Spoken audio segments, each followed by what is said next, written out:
attention, please.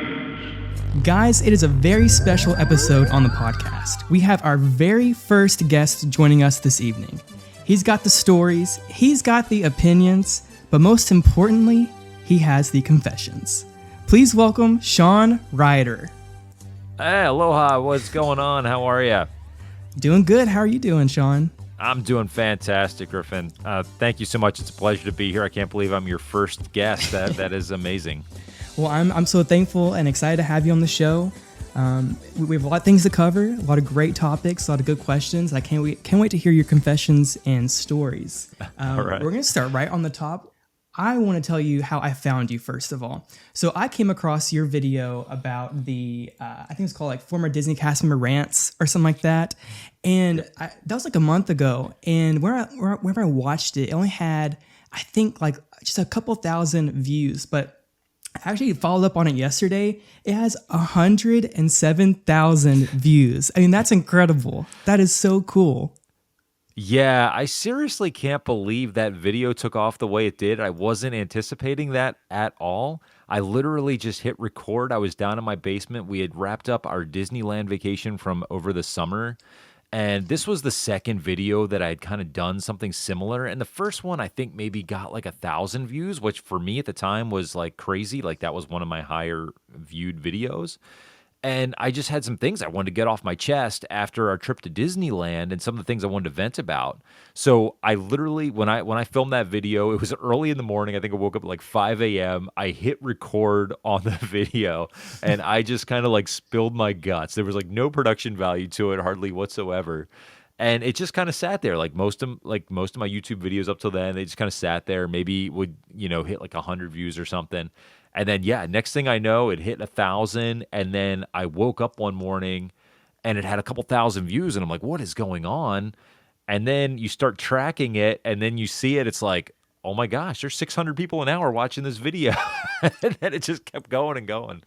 And it was really cool. That is insane. I mean, what do you think the secret was to kind of like your break, I guess? I think, honestly, there's just a lot of people frustrated with the state of Disney parks currently, and it's sad for me to see because I have a deep love and affection for Disney parks. I always will, and I think there's just a lot of people that feel the same way I do, but they're afraid to say it because there's so many influencers that just try to sell how perfect Disney is and how everything they do is just magical and wonderful. And then when you have someone that's willing to go against that grain and kind of tell a different narrative and really be willing to talk about some of the frustrations that you have on a vacation, I think that's refreshing to people. They want to know that they're not the only ones that feel the way they do. I think so too, and that's something that I'm trying to capture with this podcast for everybody to be able to listen to and kind of get the I mean, I kind of call it the underbelly of the beast because that's really what it is. I'm also looking here. I just have to ask. You have 2,114 comments on that video. Do you have time to respond to all those? That has been insane. So I have tried to literally respond. If you go through those comments, you'll see that I've tried to respond to almost every single one of them because I want people to know that I listen to what they say and I literally read all those comments. And, I am sitting here on all my free time. I think I frustrate my wife because I'm constantly sitting there responding to comments nonstop. Even last night we were in bed and she was watching Survivor and she's like, who are you texting this late at night? And I'm like, I'm not texting people. I'm responding to comments on the videos. and she's like, come on, you're not paying attention to the show. And I'm like, yeah, but these people spent their time, commenting on my video and, I owe it to them to read their comments and respond. So, well, and it's really cool because people aren't just watching your videos and having interest in that, but they're also responding. You know what I'm saying? Like they're also communicating. They're also voicing their opinions too, which is really fascinating. It's awesome. It makes my day. It honestly does make my day when I see the comments come in. It's new for me. I never got tons of comments on my videos before, and it is exciting to see the perspective. Obviously, you have to have somewhat of a thick skin. There are people calling you out, unfortunately, and it happens. I totally get it. And it is, though. It's a real blessing to see that people care and that they take the time out of their day to comment. And it's really kind of cool. And I know one day with your podcast, you will get there and you will know the exact thing that I'm going through right now with responding to the fans. And it's really neat. Well, I definitely hope that I get there. Let's go ahead and just kind of jump right on in with a few questions. I want to know a little bit about your background, kind of like a time frame of employment at Disney, what your role was, and just all that stuff. Sure. So I was a late bloomer with Disney. I grew up in the prime 80s and 90s, growing up with those wonderful Disney classic movies. And I was always a fan of Disney. Unfortunately, we were a very poor family and we couldn't afford to go to Disney. And I did not get to go to Disney World until 1999. And that was my first trip. By the time we went to Disney World, though, I had done so much homework on the parks. I knew so much useless park knowledge from reading books and doing my homework. The family that I went with in 1999 was my cousin's family, and they used to go every single year. When we rolled in there, and I remember the very first attraction I ever rode was Splash Mountain, and that will always have a beautiful place in my heart. I was giving them information on the parks that they didn't even know as a family that went all the time. I was like, no, we're on Pirates of the Caribbean. I'm looking at the lines. I'm like, no, we totally need to go the right-hand queue like right now. We need to go in the left-hand queue on this line because of this, and this. And they were so blown away by my knowledge, and I just had a deep love and affection for the parks. And once I was there, that's when I came to realize that they had a college program. And I was like, what is this? I'm in college. And I'm like, I can come and work down here and I can get credit for working at the Disney parks and I get to live down here. And so I immediately knew it was something that I would have to apply for and do. And so I did. And I'm really glad that I did. It was a wonderful experience that I will never, ever forget and I will cherish forever. So, what was the application process back then for DCP? I mean, so what year did you apply? So the first year we applied, and I say we because I was with my current wife at the time. We met in college, and she had a love for Disney as well, and we decided that we were going to do the college program together. So we both applied together, starting in actually, I guess we started in 99. We started applying in fall of 99. I got accepted every single time, and unfortunately, my wife did not. So Oh no. her first 2 semesters she got turned down for the college program, and I got accepted. And so we wanted to do it together. So I turned down my first 2 offers, and I was like, you know what? They're going to stop giving me offers. But finally, in 2000, on our third attempt, she got accepted. I got accepted as well. And we went down and we did the program together. And we were down there. We arrived in January of 2001. And then we worked through, we did a little bit of an extended college program. So we worked into the summer, a little bit later into the summer of 2001. What was Orlando and the parks like back then, like around 2001, like the early 2000s? Oh, they were amazing. I mean, that was the prime Disney parks era, in my opinion. We went down there and you were totally in the off season. And I remember as soon as I got my pass that allowed me to go into the park whenever I wanted, that magical little badge that got me in, I went into the park. My first day was actually an off day. So we were supposed to have orientation. My wife had orientation that first day. Somehow I had off. They didn't send me to orientation my first day. So I went to a park. I had my badge and I went to Magic Kingdom. And I remember it was early in January. I don't remember the exact date. And I walked into Magic Kingdom and it was so dead. Those were back when there was true off seasons in Walt Disney World. And there was no one there. I mean, it was walk on to every single attraction. That's when there was a handful of people on Main Street. It was insane. You will never get that ever again. Absolutely not. I actually went one time in 2008. I think it was like February or around that time. Remember, it was cold. But the same thing, too, is like it was completely dead. Like there were no waits, no nothing. And it was awesome. I mean, but now there are no peak times, unfortunately. There's no off season time. Even though there's sometimes you can go like maybe September, sometimes it's a little less crowded, but you'll never get those true like off-peak times anymore. There's off-season times. And you just get free dining. Do you remember getting the free dining? Because that was, well, I guess around the time you were working there, I wasn't an employee anymore, but oh my gosh, you could roll down in January and get that free dining and just be full all the time, like all day, every day. That is incredible. Like for us, I think they gave us, I mean, we had these little coupons, but it was kind of pathetic because the only thing that they would give us is like the Mickey like dipped ice cream cone. They had like coupons for that. I think popcorn, kind of just like the outdoor vending cart snacks. I think we got like 50% off merchandise for the holidays, but that was it. Like, I'm shocked to hear that you guys used to get like dining vouchers and stuff like that. I mean, that is awesome. Oh, no. I'm sorry. We did not get dining vouchers. This is when I went back as a paid guest, and probably around the time you were working there. Oh, I see. And they used to offer the free dining promotions. Gotcha. I did not get any kind of free God. vouchers. You know what, though? I used to love eating because, every park kind of had their own cafeteria for the employees. Right. And it was fairly cheap dining. So I used to love eating at the employee cafeterias. I used to go down and sneak down into the tunnels and eat lunch with my wife when she was working and I was off. And she wasn't my wife at the time, but yeah, they had some good dining down there. And is it okay to spoil some of the magic for folks? Of course it is. You are in the confession booth. It's the one and only place where you can do so. So you've been down in the tunnels, I guess? Only once. It was during my traditions tour. Okay. Well, it's kind of frowned upon. They don't want employees that aren't working in the parks to, go through the tunnels and stuff. But, we all did it. And I mean, you would get on the bus, the cast member bus from Vista Way. It would take you over there and you would just walk right down into the tunnels or into the park that way.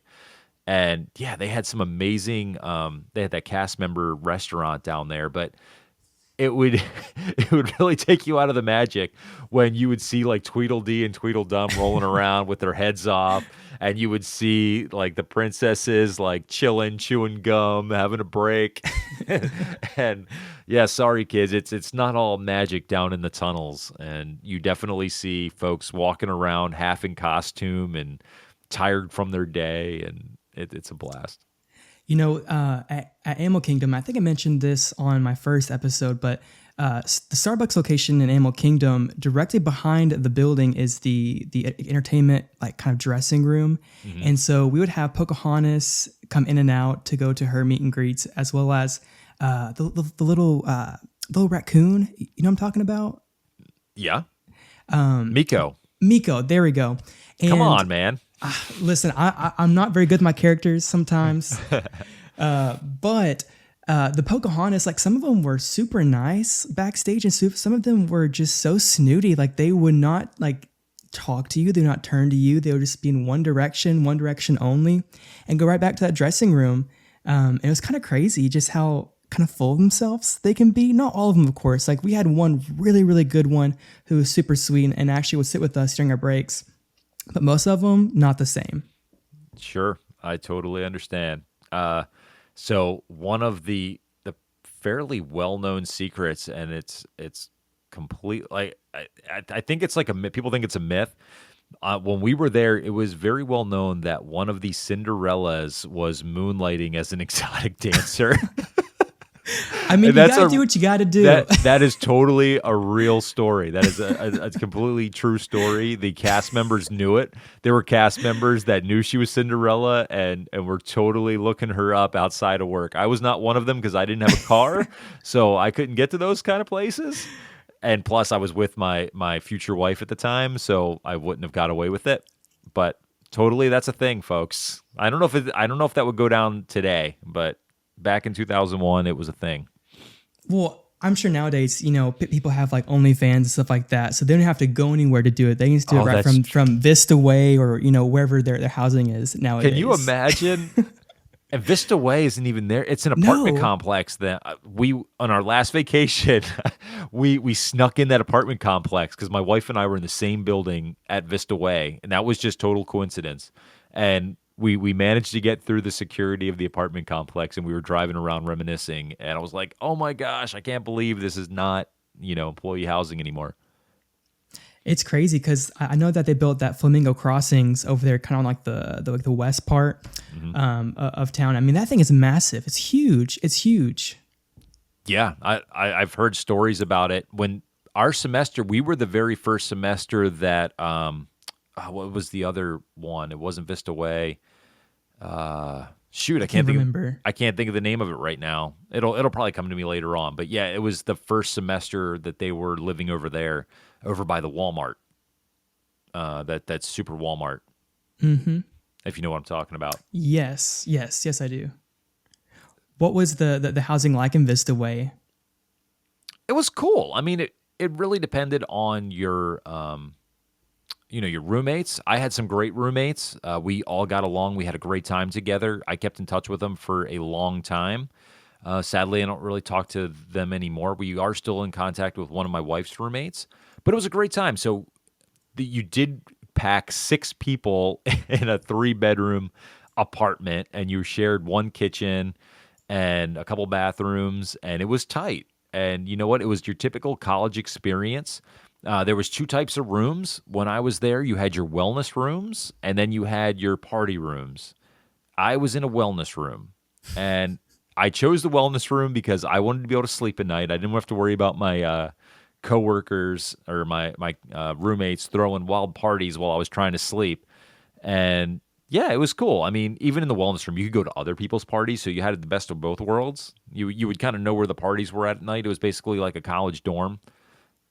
And yeah, it was a good time. It was a blast. Everyone hung out. And it was really kind of cool having my wife on the next floor above me, my future wife. I cannot keep saying that. Sorry. I could give you some of her perspectives as well. She had a completely different college program experience than myself, but we all had a blast. Well, after you got settled into Vista Way, I assume that you still did traditions, right? Yep. We still had traditions. We still had like our orientation program. Most of the people had it their next day after you moved in. For some reason, I had an off day. I did not go to traditions on my first day. Like I said, I had an off day, and I went my second day. You got lucky then, because you said that you got to go to Magic Kingdom, right? I did. I had my pass and everything because they That's gave so you cool. they gave you your badge and everything at check-in. So I had it that first day, that first whirlwind day, and then yeah, I had the traditions like 2 days later. How far after traditions did you have to, or did you get to go to your actual role? The next day. Oh my God, that's crazy. Wow. Yeah, for most people, it was a complete whirlwind. And I was stoked about where I got placed. I worked at the Disney MGM Studios Backlot Tour. That was very appropriate for me. Like coming in, you're going to do attractions or like merchandise or like lifeguard, hotel, whatever. So I knew I was doing attractions, but I was absolutely stoked when I found out that I got to do Disney MGM Studios Backlot Tour as a movie nerd, as someone who literally was doing film and television production in college. I was absolutely elated to know that I was going over there.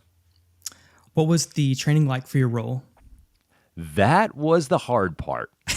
So you went right over, and I remember my trainer's name was Vince, and he was a great guy. He knew his stuff. He had bounced around at a couple different attractions, and he had was a like a cross-trained employee at a couple different MGM studio locations.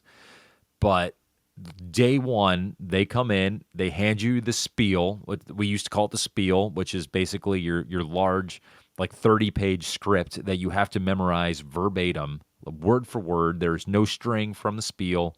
You have to be on the mark. You get audited. There would be people that would come through and listen to you when you would do your spiel, and you better be like on your game, word for word on the spiel. There was no deviating from it.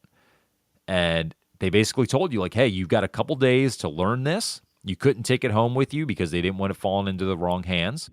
So you showed up for your training. You went and sat in one of the little, we sat in like an editing bay that wasn't being used because it was actually a working production studio. And so we went in one of the editing bays, and I sat there for just about a week just memorizing that script word for word. And they told you straight up. So there was a punishment involved.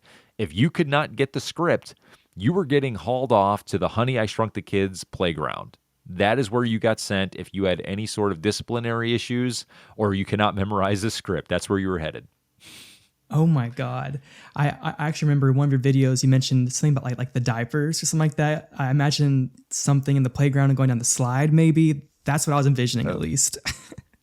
So I did have to fill in one day over at the Honey, I Shrunk the Kids playset because there's really no cross training involved when you work over there. You basically just have to stand outside and walk around, answer guest questions, clean up, and just be, pleasant and help people out. But yeah, some of the stuff that you see when you're working over there, I mean, people would be changing their babies and just leaving the diapers out. There would be protein spills left and right because you're dealing with children who don't necessarily know to make it to a trash can. You were dealing with, like poop and stuff like that. And it's definitely an experience. I would not have been a happy camper if I had to work there every day. You're basically on your feet, for your entire shift. Absolutely. And you're just surrounded by kids just running around screaming. I definitely could not do it whatsoever. Right. And I was lucky. So I was there mostly during the cooler season. I couldn't even imagine being there in like July, August, September, and especially with some of those heavy storms that roll in to Orlando, that everyday 5 o'clock storm. Exactly. Being out there for that, man. So were you just out there kind of 8 hours a day on a tram tour, or like what was your kind of, I guess, kind of give me like a day in the life of a tram tour guide? Sure. It was actually really cool because your days went by extremely fast. You would get there, most of the time I was scheduled at open, and I would get there, you would clean up the trams, make sure there's no trash or anything in the trams. All the maintenance of the trams was done overnight, so they were ready to go. You would get in there, you would pull the trams around and have them ready to go for the guests. Now, being with the Backlot Tour, we were towards the back of the park. I don't know if you remember the Backlot Tour at all. So a lot of people weren't busting down the door to get down to the Backlot Tour, to be totally honest. And so we had a good deal of downtime in the morning from the time that the park opened. Not that many people, were jumping out to get to the Backlot Tour. And then once they even did, they would still have to get through the tank show. If you remember the Pearl Harbor water tank experience Yes. that was in the beginning.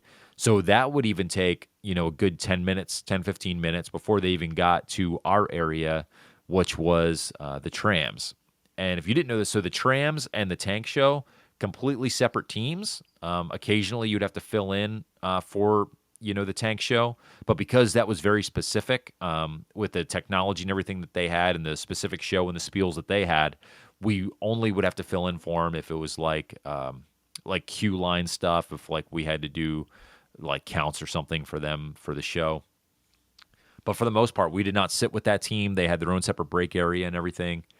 And it was a great rotation. So you never had to stand in one spot at any given time. It was a constant rotation. So you would go in the morning, you would get your rotation, and basically the main spots that you would have to do were the spiel. That's when you're actually giving, the tour. You were in front of the guests, giving the 20 to 30-minute tram tour, doing the Catastrophe Canyon thing. Then there was the driver of the tram. Then you had dispatch. I hated dispatch. That was my least favorite job because you had so much just dwelling on you as a dispatcher. You had to constantly be aware of every tram that was out there on the back lot. You had to keep track of all the queue lines. You had to make sure there was no issues with any of the other cast members. You had to keep track of the rotations, make sure everyone's hitting their marks and everything. There was so much dispatch. It was high pressure. I did not like dispatch. Then you had your AFI drop-off. So if you remember, you used to get off the Backlot Tour at the American Film Institute, and that's where you kind of walk through that, like the prop warehouse and everything, and you'd see like all the AFI costumes and all kinds of cool stuff. And you would just get to hang out there, clean up the docks, and answer any questions that people had on their way out. And you would just rotate. So you would go and you would do your spiel. Then you would drive, and then you would go and do the dock, and sometimes you could hit up with dispatch, and then you go on break, and then you would just do it all over again. And, you would do 2 or 3 rotations, and your day was over. That is crazy.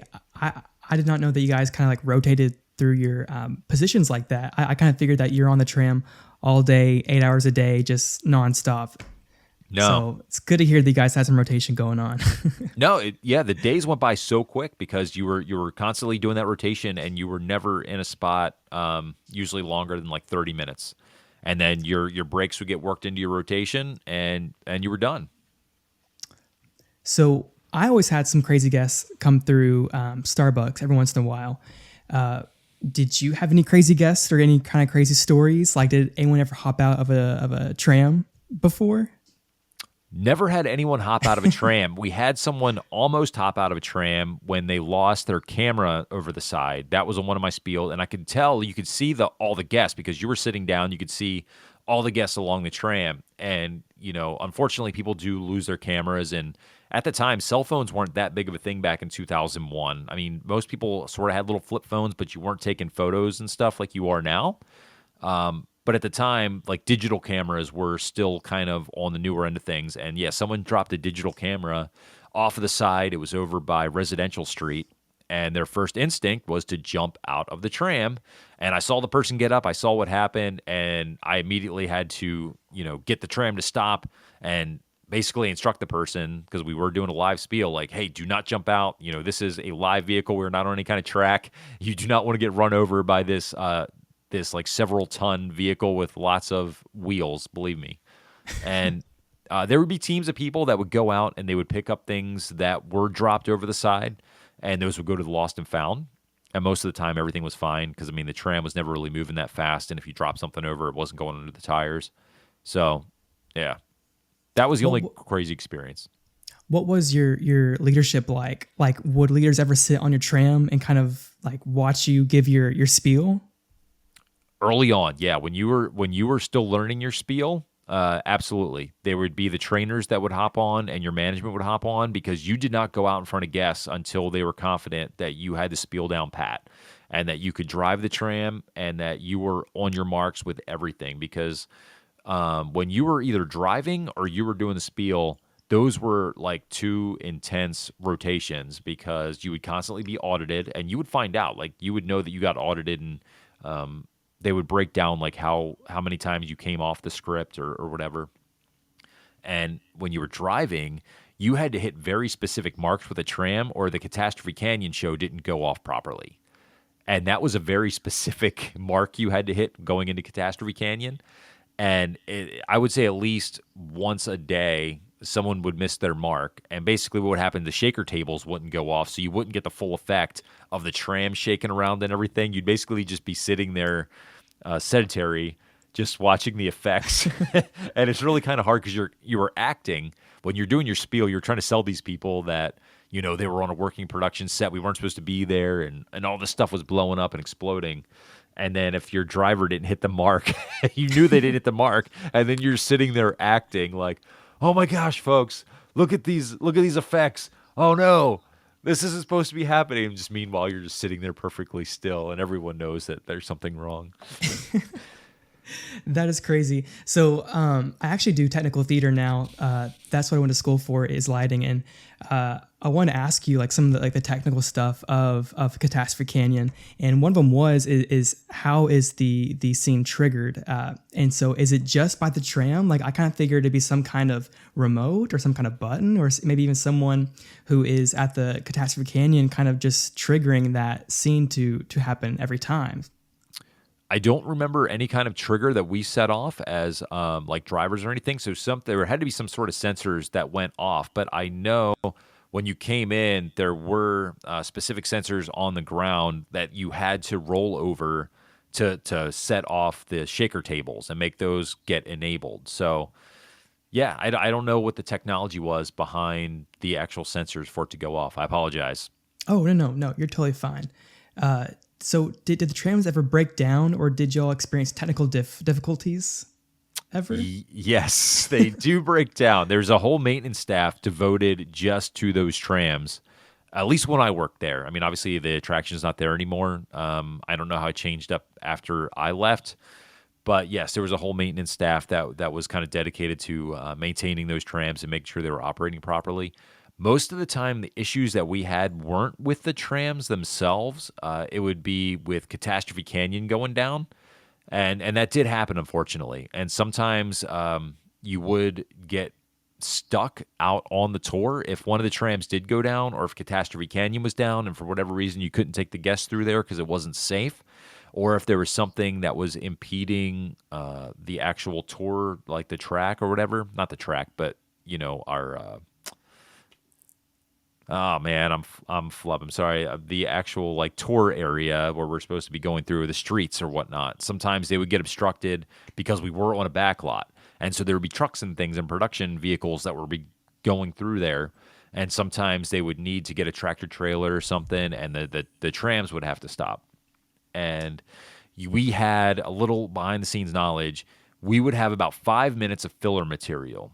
So as part of the spiel, they would give you 5 minutes basically worth of cinematic history and just things you could share with your guests while you were sitting there. But that was about it. And I remember a specific day where there was an issue with Catastrophe Canyon and a number of the trams got stuck out on the route. And I was there for, I would say it was a good 15 minutes. And all they give you is 5 minutes of filler. And luckily, as a film student and a film guru, I was able to fill the time with just like this absurd knowledge that I have of movies. But I'll tell you what, if you didn't have that, you were just sitting there with dead air. You're just sitting there with 300 people looking at you.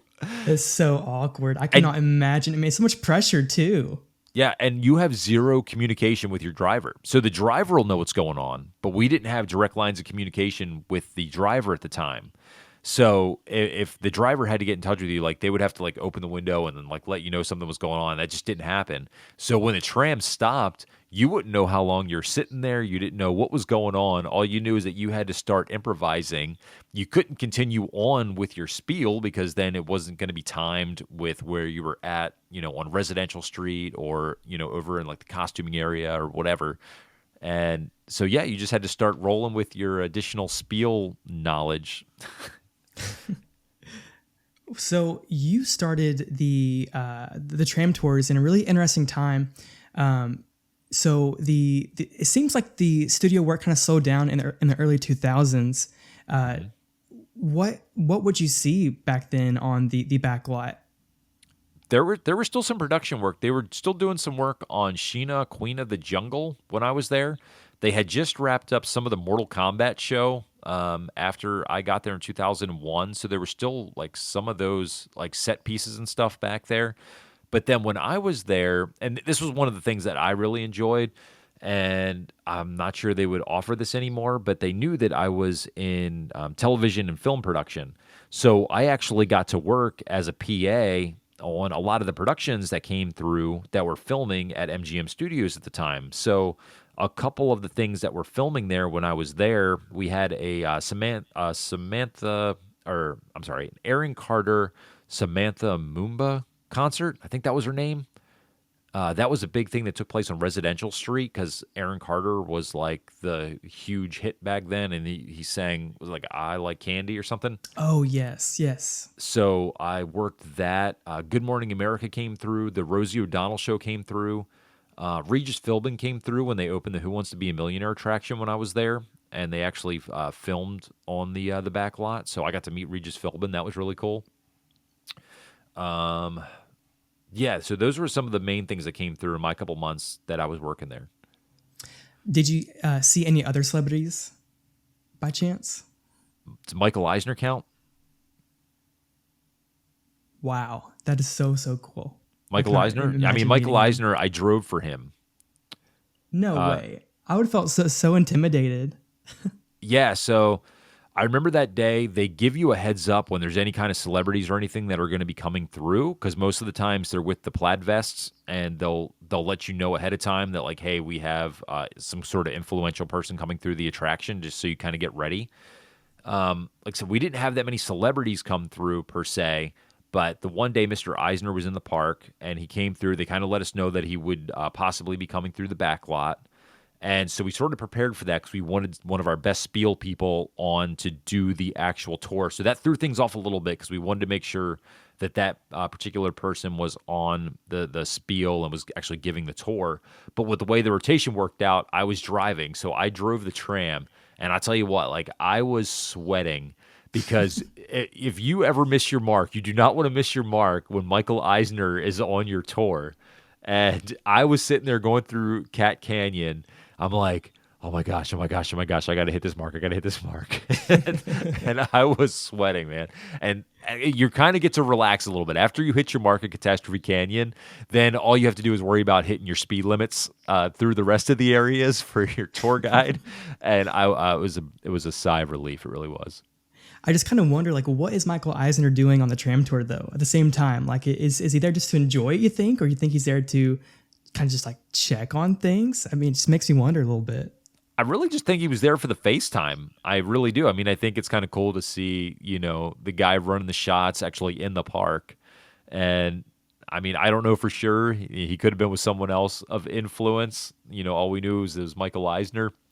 And yeah, it was just really cool to see him, and I have so much respect for Mr. Eisner. I hate to say it, I wish he were still pulling the strings right now, But So do I. so wait, was he still in? I forgot when he left. When did Michael Eisner step down? It was, I want to say like, actually, I can just look it up real quick. I'm just curious. I guess you can edit this part out. Yes. So It wasn't probably long after. 2005. Yeah, I was gonna say. It was probably a couple years after I left. So then what? It was Iger for you? Yeah, it was Bob Paycheck for me. Oh, you got Paycheck. Yes, I sure did. I got the brunt of it all. Oh, great. Yeah, it was not fun at all. And it's actually a really good pivot moment because I think you and I are both kind of purists in a way. And you mentioned in your video that you only enjoy Disney now more so because of your kids. And I mean, honestly, like, do you think Disney is changing for the worse? What's your thoughts on that? So I will always have a deep love and passion for the parks. I want to see the parks succeed. I know that I have gained notoriety of late because I was doing a couple of these rant videos, and honestly, they're hard for me to do but it's just stuff that I want to get off my chest. But I do have a deep love and appreciation for the parks. I want to see them succeed. And yes, a lot of the magic now for me is through my kids. My kids love Disney parks. My daughter especially, she watches like every single YouTuber that does Disney parks content, and she knows the parks inside and out. She probably has more knowledge than even I do of the parks. That's why we just did our Disneyland trip over the summer. They were dying to go to Disneyland. My wife and I, we had been back in 2006 to Disneyland and didn't really care to go back, especially with the state of things. But for them, we did it. So I think the magic will always exist as long as there are children in the world who will walk through Magic Kingdom for that first time and see that castle and just have that amazement on their face. And you get to look down and you see your kids. And I'll admit, like, I have totally had a tear roll down my face seeing my kids light up when they experience the magic, that pure Disney magic that used to exist in the parks. And I really hope that we get to a point where that comes back, that it's not so catered to the upper class, that they really get back to giving I call it normies. We're the normies. Some of the perks that we used to have, like the Magic Express, like the I used to love the paper fast passes. Oh my gosh. I would give anything to go back to paper fast passes. Oh my gosh, me too. And it's crazy because I think it was like today or yesterday that I read somewhere that there is a new like Premier Lane pass, which is like not a lightning lane, but it's above a lightning lane. And essentially you can pay, and it varies between each park. But like, let's say Magic Kingdom, if you want to be able to do all the lightning lanes and pay like one time, it's like 300-ish per person. Mm-hmm. So it's just kind of crazy with that new Premier Pass. Yeah, you need to do your homework now to figure out just all these lightning lane offerings that they currently have. So you have your single pass lightning lane that anyone can buy. You can get in one time and pay, anywhere from like $18 to $20 some per person per attraction to ride one time. To me, that seems absurd.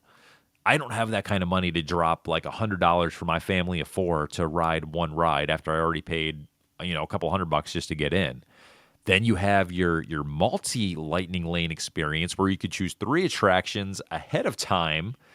And then if you want to buy 2 extra ones, then you can actually buy 2 additional single pass lightning lanes. I'm like, okay. And now yesterday, they just hit us with this Premier Lightning Lane where you can get on every lightning lane attraction in the park, but just once, just one time though.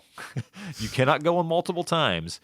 And yes, the cost for Magic Kingdom is upwards of, I think they said the most premium one for like the peak season is going to be like $430. And it goes down per park. So the cheapest park was Animal Kingdom, and the most expensive was Magic Kingdom. Now in Disneyland, it's $400, but you can get on every ride at Disneyland and California Adventure. But in Disney World, you can't hop. So that $400 in Disney World, that's just for Magic Kingdom. You're not then hopping over to Epcot and getting on their rides. It is insane. Like I definitely think that they're outpricing the normies. I mean, you are so right. And you're also so right. Yes, exactly. and you're also so right about like people having to do their homework, and they really shouldn't have to. Like, yes, Disney has always been a working vacation. I get it. You're walking. It's hot. but there shouldn't be that whole added extra layer of just complicated nonsense. My partner and I actually went to Disneyland 2 weeks ago for the first time, Disneyland DCA. And I had never gotten to use the Lightning Lane stuff before, the Genie Plus.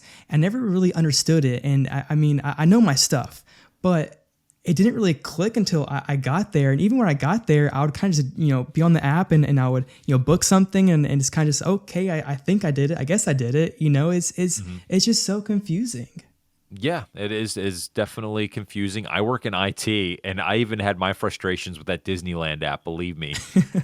And I do think the apps and the technology are good for some things. I do like how they have the queue times, right in the app. You don't have to walk up to the old tip boards like you used to have to do.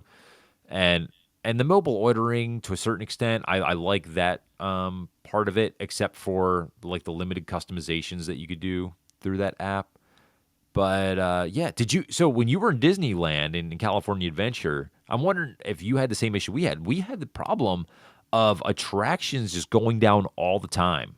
I mean, we were in line for so many attractions that went down constantly, like Radiator Springs Racers was constantly going down, Web Slingers was going down, Mission Breakout was constantly down, Indy was down. Were you experiencing that? I think we actually got kind of lucky. I mean, we went on October 1st to Disneyland, and on the 2nd, we went to DCA. And I think the only kind of regular breakdown that I would see was on Radiator Springs. That one was down for a few hours, I think, in the morning. But that was about it. So it kind of sounds like we dodged a bullet in some ways. Yeah, that's good. I'm glad. The only other attraction that we really had an issue with was Rise of the Resistance. We were there for our 3 days. Every one of the 3 days, Rise of the Resistance didn't open until after 12 o'clock because of technical issues.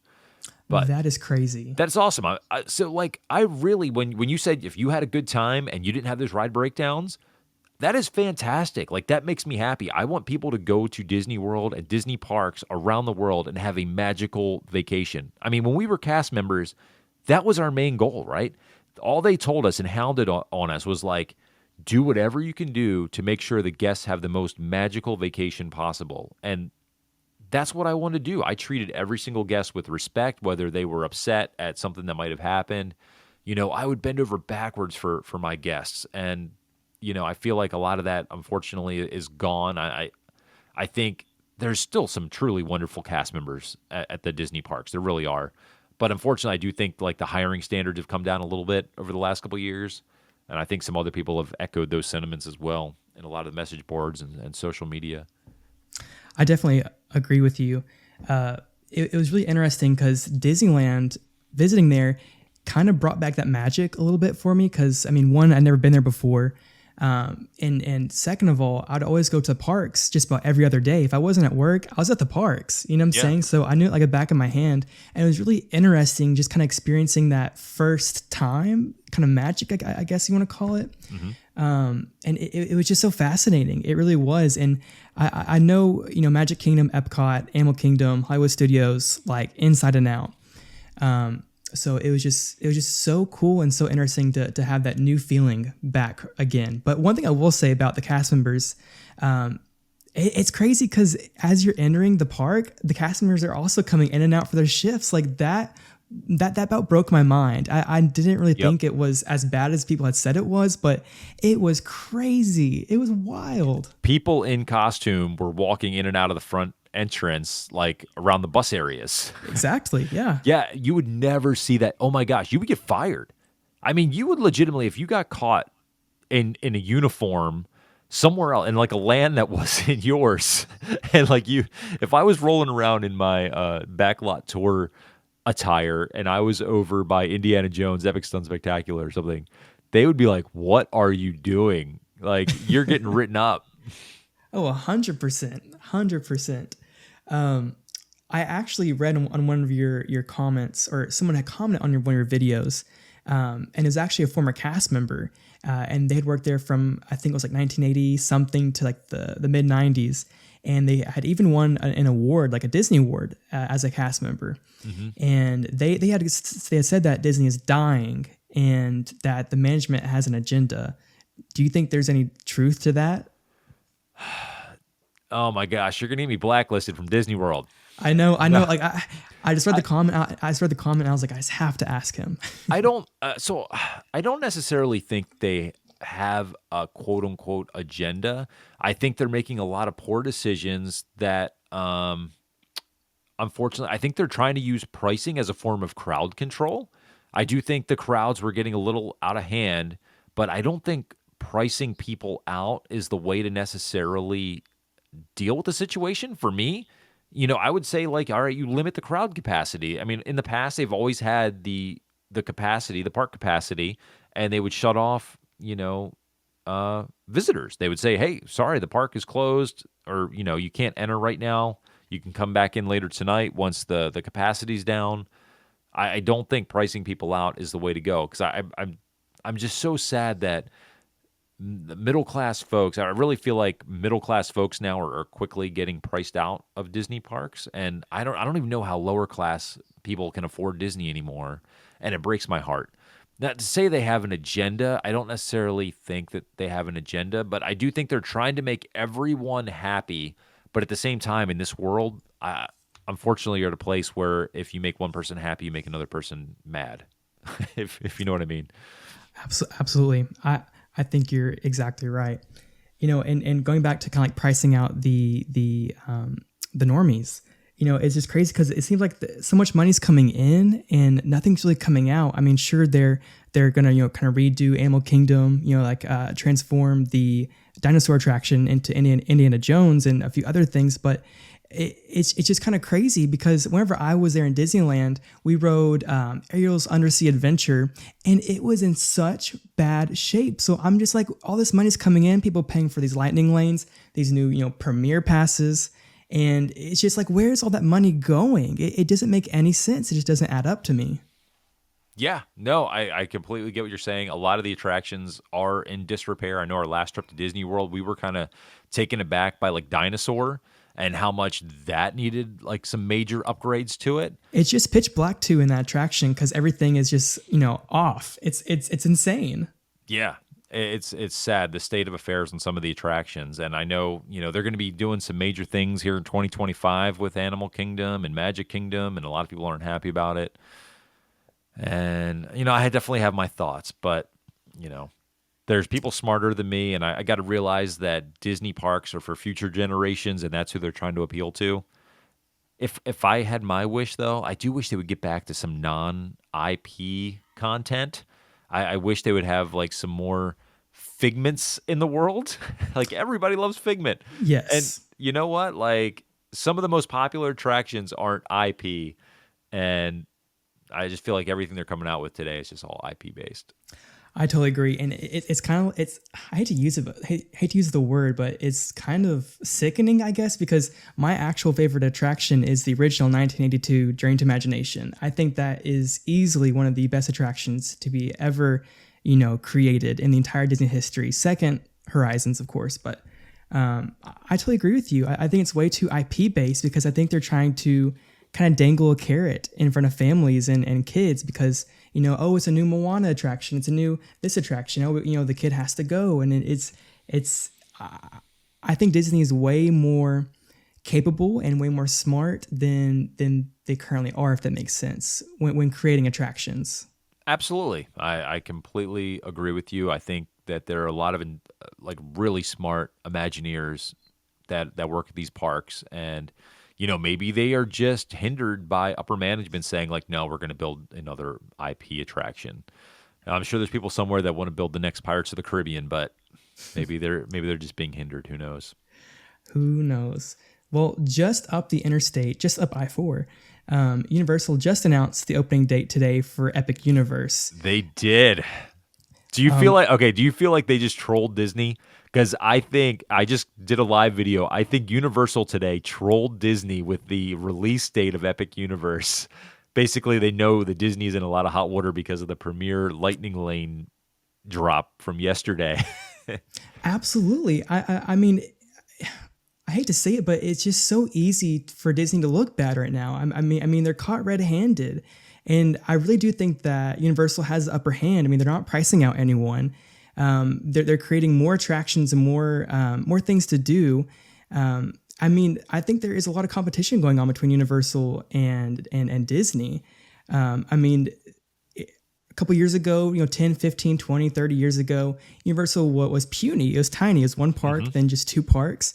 But I mean, now this is three parks. I mean, this really is a truly a multi-day park experience. And I think they are going to start kind of driving some guests who might see it more affordable or just easier or just who knows, and choose to go to Universal over Disney. Last year, we did our very first Universal vacation, a non-Disney vacation where we didn't do anything Disney. And I tell you what, like we had a great time. I mean, we really did. We did stay in one of their deluxe. We stayed in the Royal Pacific, and we got the free express passes. And yeah, we had a blast at Universal. And now that they're opening a third park and Disney has yet to open a fifth park, which I think if you want to talk about crowd control, I think that's what Disney needs to do. It's time for them to open another park. And yeah, Universal is just dumping tons of money into them. And Disney, they're coming out with all these wonderful blue sky things. And, they better start breaking ground on some of them. I think so too. With Disney being in the hot water with Universal, do you think that they will announce a fifth park? What's your suspicion on it? I don't see them doing it. I really don't. I for some reason they're constantly wanting to build these like one-off lands, which I don't know about you. I'm kind of disappointed that they keep opening these lands that only have 1 to 2 attractions. Like that doesn't feel like a land to me. Like Avengers Campus in Disneyland or in California Adventure, at least they're adding on attractions there because, there was only the Web Slingers and the Mission Breakout over there. But now they're adding a couple more attractions, which it's nice. But yeah, I mean, they got to watch out. If you looked in my comments, my videos, you will see so many people just saying, yeah, I'm heading over to Universal, and it's sad. I'm going to have my popcorn ready when Epic Universe opens. Well, you and I both will be doing that. Kind of towards the end of our podcast here, and I just have one final wrap up question for you. Oh, geez, that went so quick. I know. An hour flew by. Can you believe it? Do you have any stories or secrets you've heard from other cast members, or maybe even some of your own that you've never told anyone else? Oh, gee. I mean, yeah, absolutely. There's a ton of things that I didn't touch on. I think some of my favorites are the one moment or memory that I will always cherish is when I was working the back lot one time. A kid who had done my tour came up and asked me to autograph his Disney book, that blue magical book that Mickey and Goofy and everyone signed. And he took my tour and wanted me to sign his book. And I was like, there is no way I can sign my name next to Mickey Mouse. There is zero chance I could do this. And his mom and himself begged me to sign this book because they loved the Backlot Tour. And so somewhere there is probably now like 30-some-year-old kid or in his 20s that has my autograph in his Disney autograph book. And like I remember how much of it like that made my day. Like I wanted to cry almost. But at the same time, I was mortified that I was signing my name next to, Mickey and Goofy and Donald and Daisy. So that was probably one of the highlights of me working there. One of the things that we used to always do, which, okay, don't tell any, here's a couple little nuggets. Sometimes you would get bored doing the regular spiel, but you had to stick to it. You had to be within so many words of your spiel, right? This long, like 20-minute tour. But what we would do, we would dare each other. We would give each other a stupid word, and you had to get it in your tour. Like they would be the most ridiculous words, and your driver would give it to you because the only person that could hear your tour would be your driver and your guests. And your driver would give you a word, and you had to fit that word in somewhere on the tour. And they would give it to you right before you went out. And if you didn't do it, there was punishments involved. And we hung out. Like we were a tight-knit family, and we hung out after hours when we closed down. We did graduation parties. We had a couple that got engaged. We did engagement parties, my birthday. It was such a great time, great people. But yeah, we would totally try to work in random words to the tour. And if you ever got audited, technically you would only be off by a word or two because you would like make up a preposterous word and fit it into the tour. So that was pretty cool. And then the other thing that kind of mortifies me to this day, and I need to track down the tape. So I had family come down about halfway through my college program experience, and they filmed me doing the tour. Well, since I was in film and television production and wanted to get into radio, I had what I thought was this great radio voice. I wanted to do my tours with this great radio voice. So I adapted my regular voice to this really horrible nasally voice that I would do on my tours, and people would troll me about it. They were like, "You sound horrible. What are you doing?" And I'm like, "Oh, My God. you're just jealous of my radio voice. I've got a great radio voice." And meanwhile, here, I'll hit you with it, right? Because it probably sounds different now, but I used to be like, "Good morning, everybody. Welcome to the Disney MGM Studios Backlot Tour." And I like had this like peppy, nasally, stupid voice. And it wasn't until my family came down and got this like horrible VHS recording of me doing the tour. And I was like, oh my gosh, I sounded like a total dweeb. I can't believe it. And then I just started talking with my normal voice. And I was like, okay, so much better the second half. So if you ever took my tour in like January to March of 2001, I am so sorry that you got my nasally DJ voice from hell. That was horrible. And yeah, that we had such a good time. Other little stories, like I said, I got to moonlight. One of the easiest ways to make some extra money. We used to have a fireworks show at the studios, at Disney MGM Studios. I forget what it was called. It was like Fantasy in the Sky, or that was Magic Kingdom.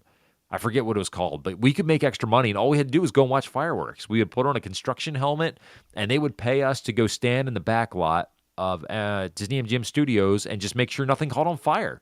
And we would just stand there and watch the fireworks go off and talk to each other and have fun, and then just make sure nothing burned down. And if like there was one of the canisters, the fireworks canisters that landed somewhere, you would just go and you would make sure that you pinpointed it to the fireworks people afterwards.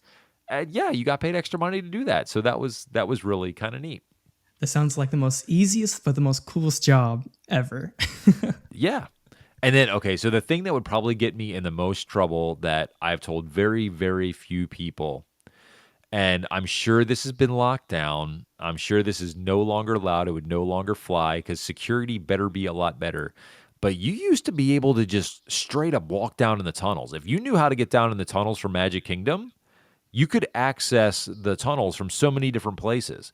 So even after my wife and I weren't cast members, we still had our IDs. But as long as you didn't look lost down there, no one stopped you. You could be in street clothes walking around the tunnels in Magic Kingdom and no one would ever stop you. And there weren't security doors or anything like that, at least in 2001. You could just walk down there and just start strolling around. And so for a few years after my wife and I were no longer cast members and the parks were busy, man, you could get to one part of the park to another very quickly and avoid a lot of crowds just by knowing your way around the Utilidor system below Magic Kingdom. I used to watch this YouTube channel, and I'm not sure if it's still around. I mean, this is like easily 10, 15 years ago.